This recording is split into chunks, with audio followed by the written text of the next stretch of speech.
Hi guys. If you haven't watched the third part of this manhwa recap, you can find it in the video description below so you can catch up on the story. And please click the subscribe button for more manhwa recaps. Thank you, and let's get started.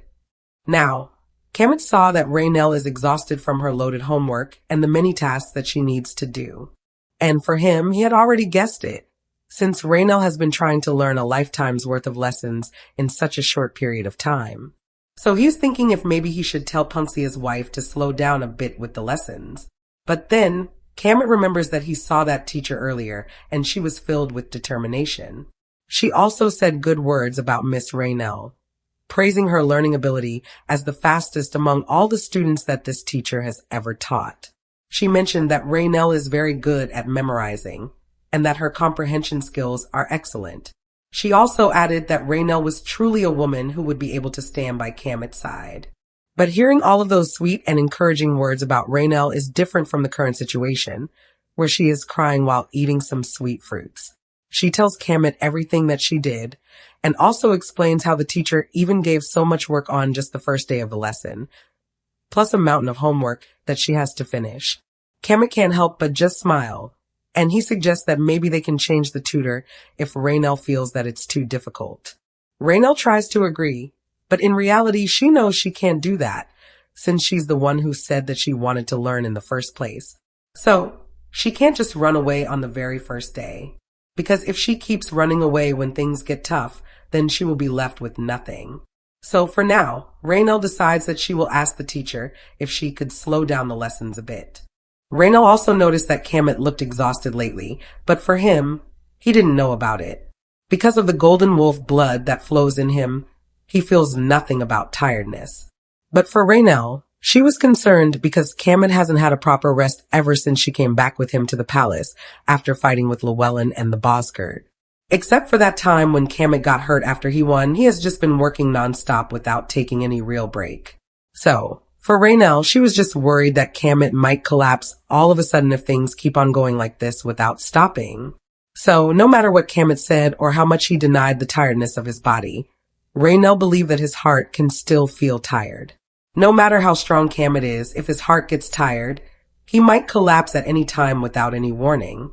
So, no matter how busy he gets or how full his schedule becomes, he should still rest when he can find the time to do that. That is an important thing he can do for himself, and it is something that really matters for his own well-being. Now, Kamut was silent for a moment, not saying anything, just feeling everything from Reinel's words. For him, no one has ever said that kind of concerned word to him before.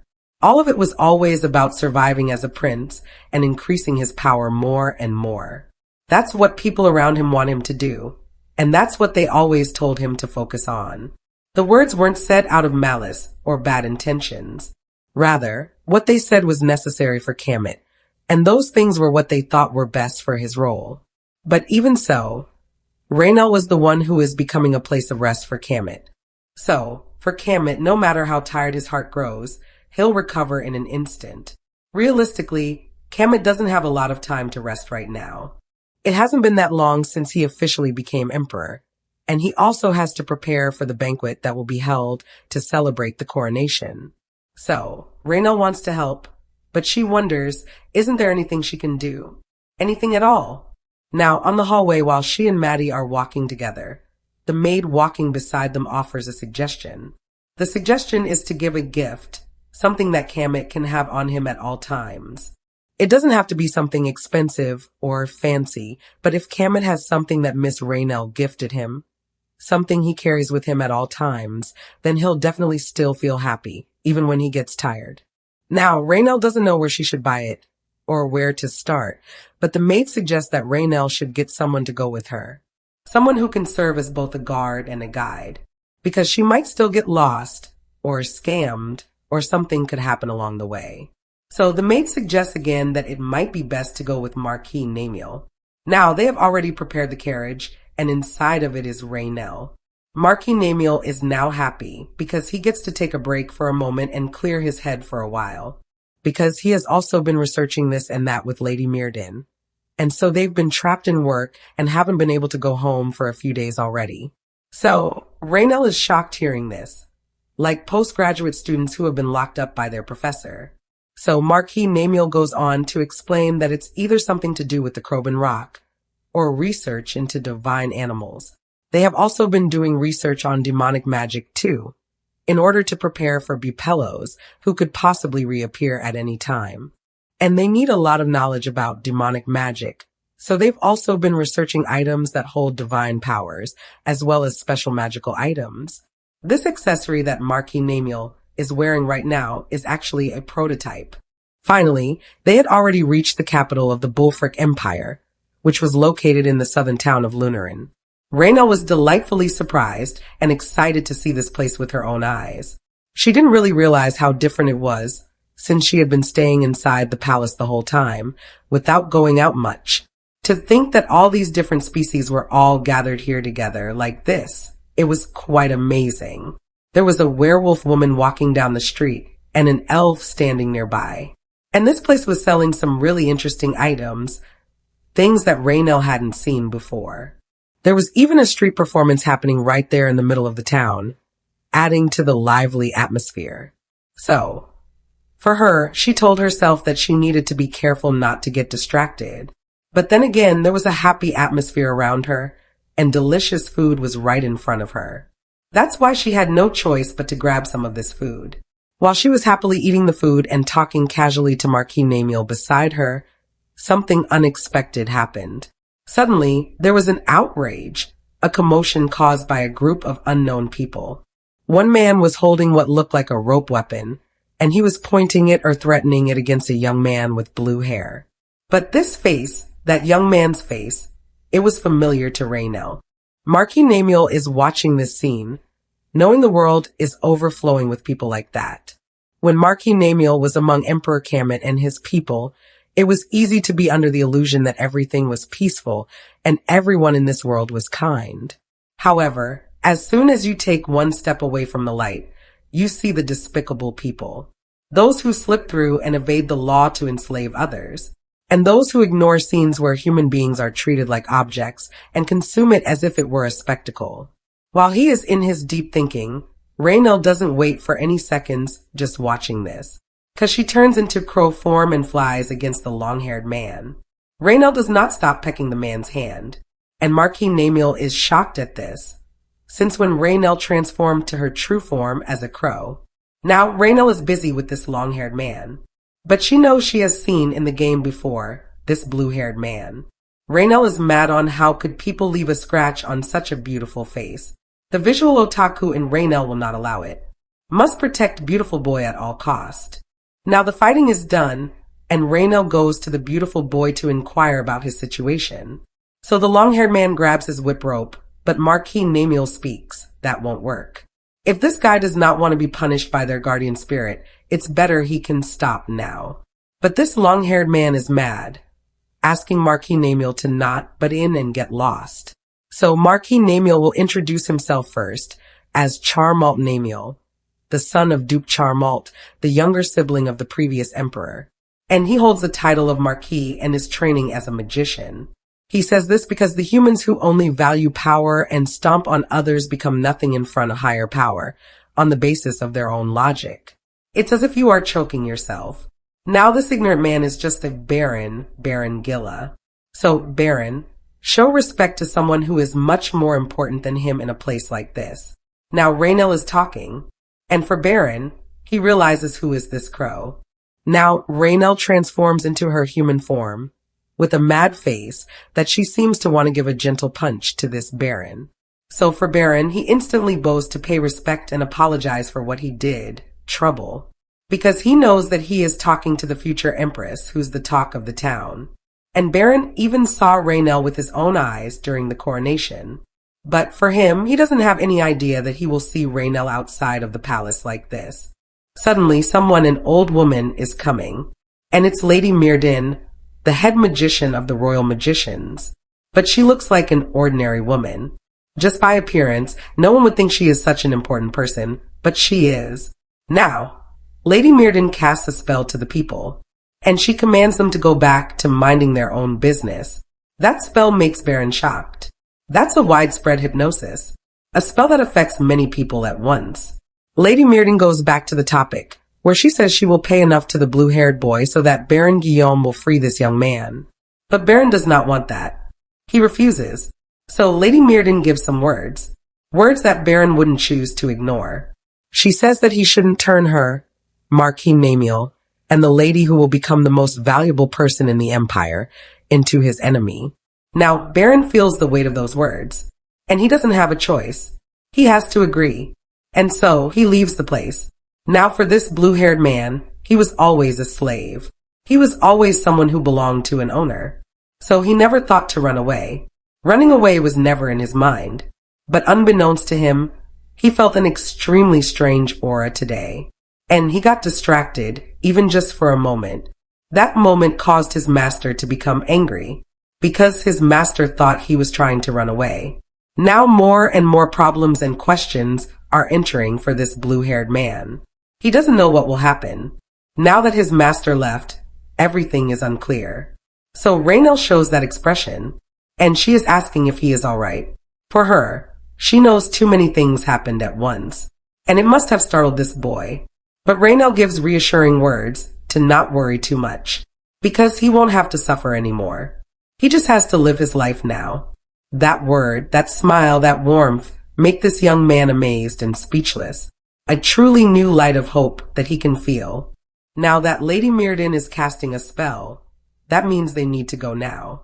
And for the young man, he is thankful for Reinel, and he won't forget this.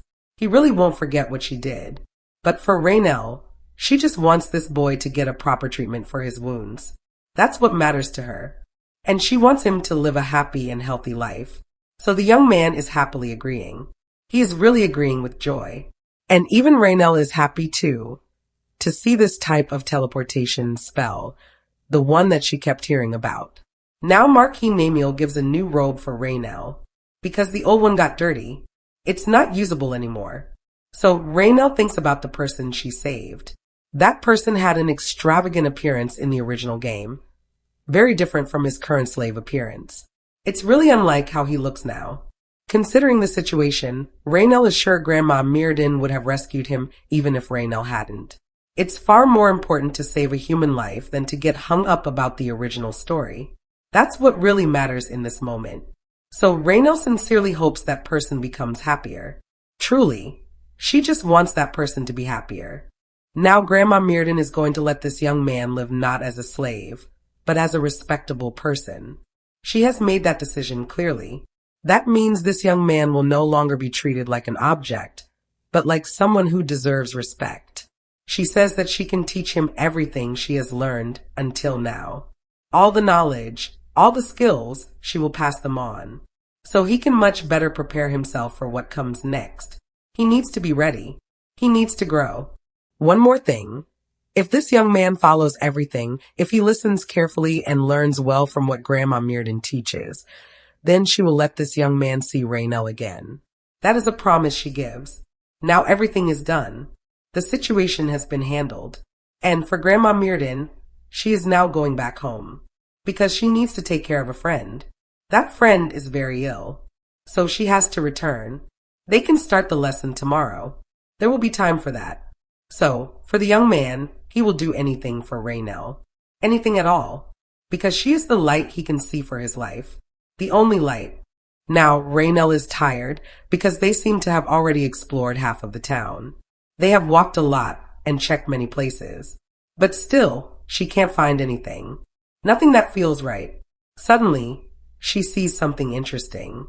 Something that catches her attention. And she rushes over to it. She doesn't wait.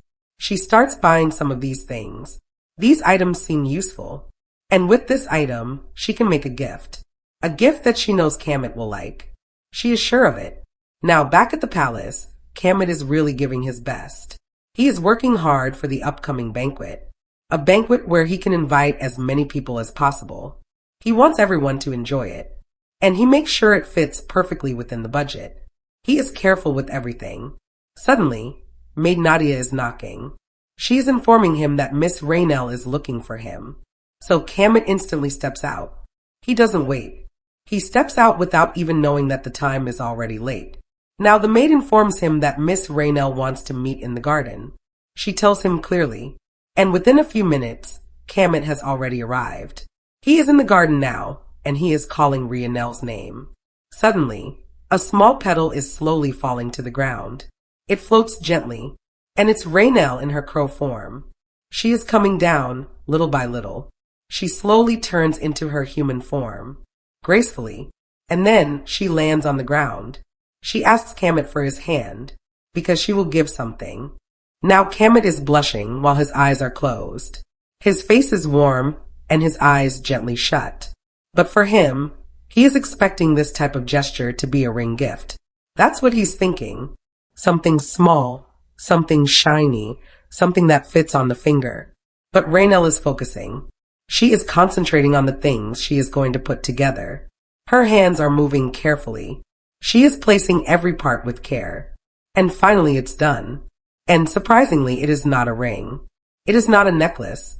It is not anything that fits on the finger or sparkles in the light.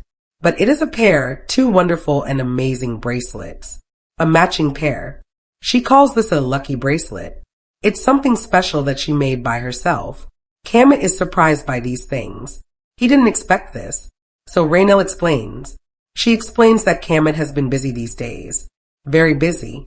And since she has classes now too, they can't spend a lot of time together. That's why Reinel made this gift. She made it with a reason, so that she can at least take care of Kamut's feelings, even if it's just a little bit. Just a little gesture that can stay with him. Reinel just smiles. Her smile is calm and soft. She says it's a bit simple to be a gift for an emperor. Just a simple thing. Nothing grand. Kamut hears these words. He listens. And he smiles. Then he denies it. He shakes his head. He says that even if someone searched the entire empire, they wouldn't be able to find a gift that's more valuable than this bracelet. Since Kamut has this now, he feels stronger. He feels more ready. He says he can endure any hardships, any lonely moments, any difficulty he might face. He can face it all, because he has this. So now he will treasure it. He will protect it. He will keep it safe with his own life. Reinel just smiles. Her smile is full of ease.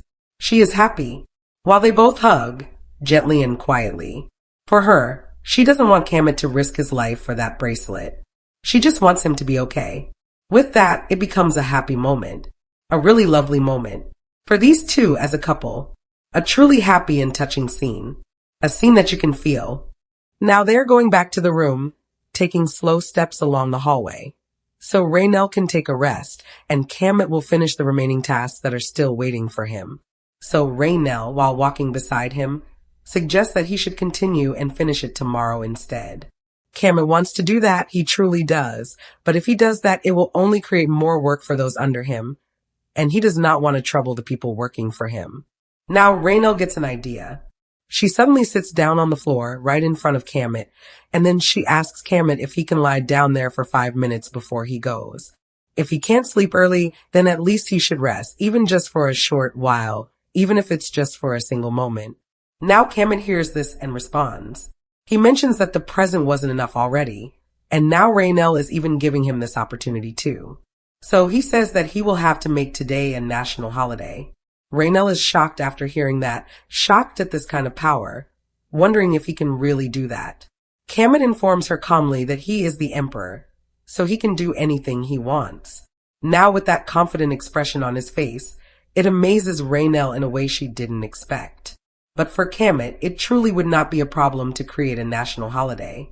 So if he really does that, then Reinel won't be remembered in history very well. So she just accepts Kamut's wish for it, without saying much more. Now, in the dreamily illuminated park, with the soft glow of moonlight shining down, Kamut's soft golden hair and his gentle breathing. If Reinel could have moments like this forever, even just like this one, how good would it be? Now that happy and relaxing moment for Reinel instantly changes. It changes quickly because right in the morning, she is back to her class. She needs to straighten her back again and focus her smile too. Just like always. She is struggling with this lesson, but she knows she needs to learn proper posture and to learn many other behaviors as well. Now the crow spirit is whispering in her mind. It's suggesting something. It's suggesting that she should run. That she doesn't need to study anymore, or take all these torturous lessons anymore. Just imagine, the spirit says, not having to worry about anything and just living freely, flying through the sky without care. That she can just forget all about studying and manners and all those other things that give her a headache.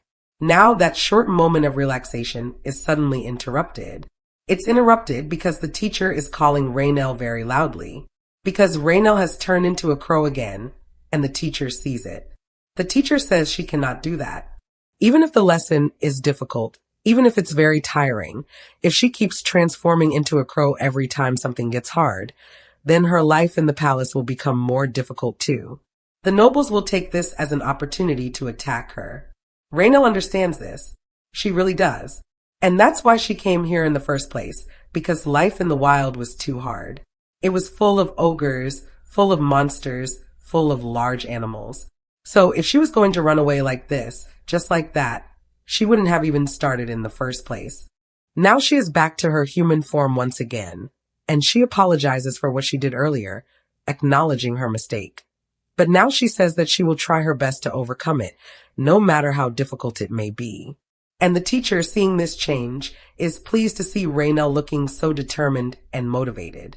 The teacher then asks a question about Reinel's daily routine, wanting to understand how her days have been going, and Reinel responds by telling everything she did from morning until evening. She explains her routine from the moment she wakes up to the moment her day ends. So the teacher writes everything down carefully, taking note of the details, and now says that they will need to fix Reinel's entire daily routine first before anything else.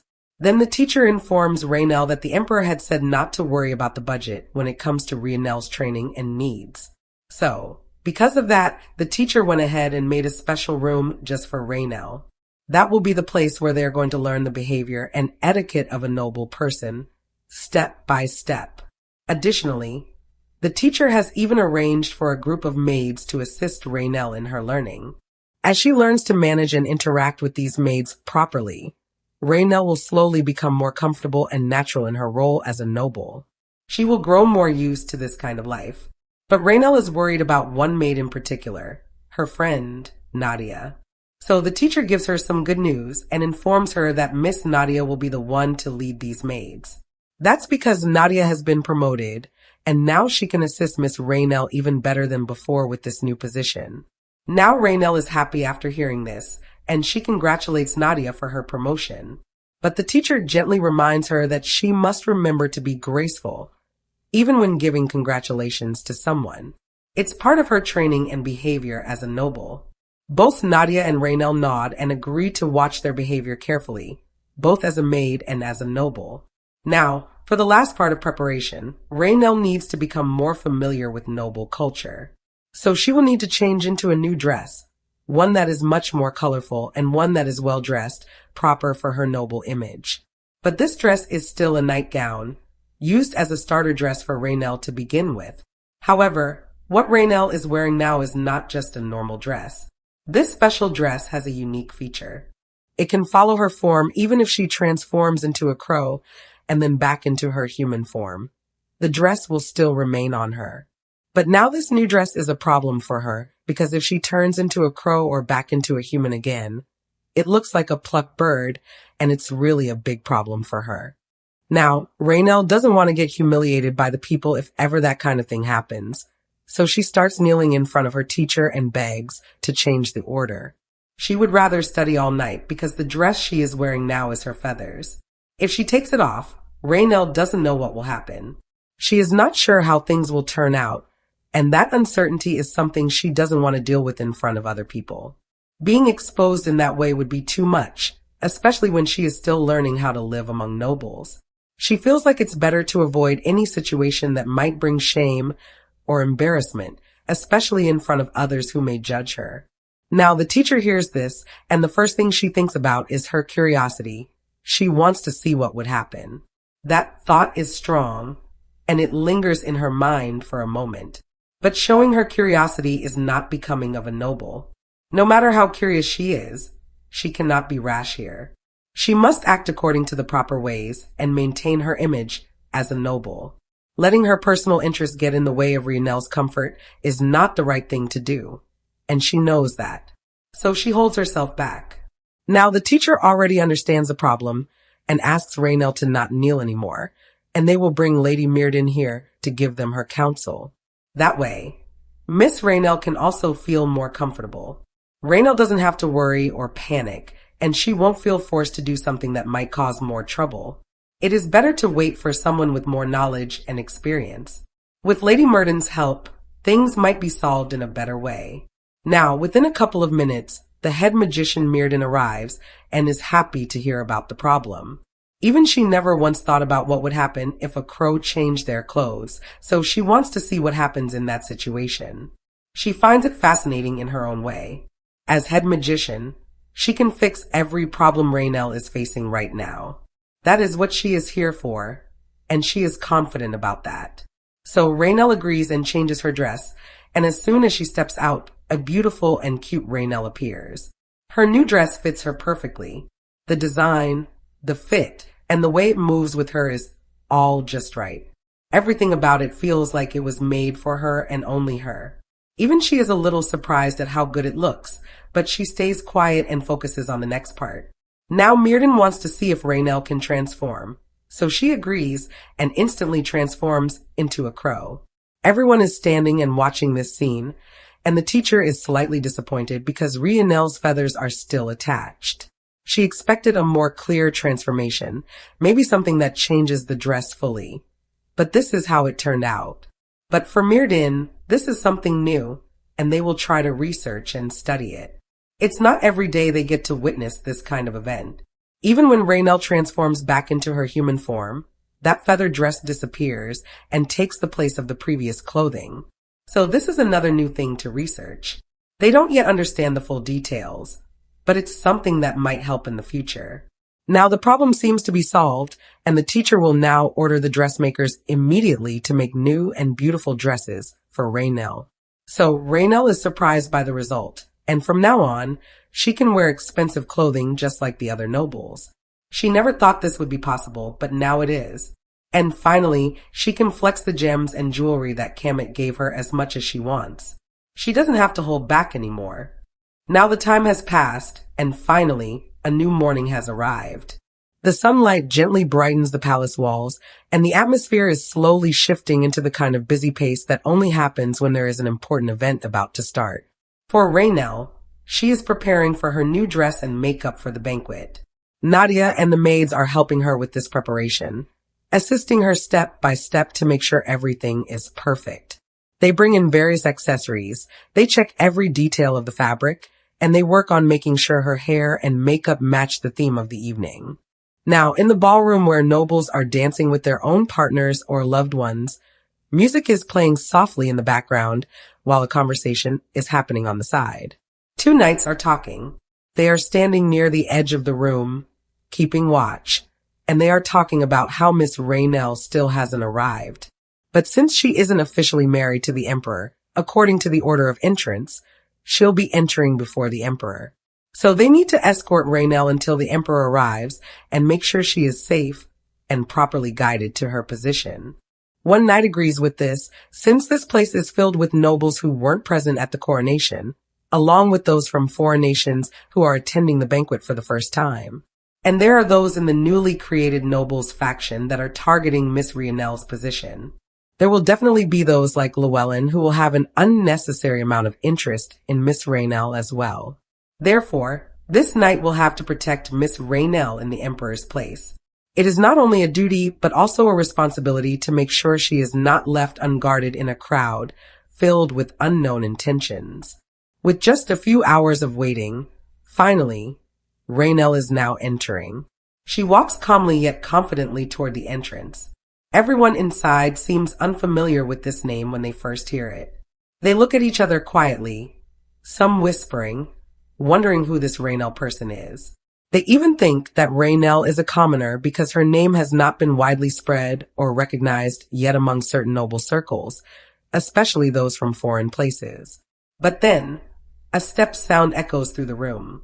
The sound is sharp and clear, and it causes the music to lower as people turn their attention. A pair of blue sandals with gems on them touches the floor gracefully. The gems shimmer under the ballroom lights. a gown with a color like the sky moves gently with each step she takes. The soft fabric floats and flows in a calm but elegant way, capturing the attention of those watching. For Reinel, she knows that there are still people who do not recognize her. She is fully aware that some guests are unfamiliar with her identity, so she will introduce herself officially here. She walks with grace and holds a golden-colored fan in her hand. With that simple fan and a confident presence, she prepares to announce herself, making sure that everyone will know who she is from this moment onward. And that's all for today, guys. Thank you for watching. If you want more parts of this manhwa story recap, just kindly comment below. Thank you, and see you in the next one.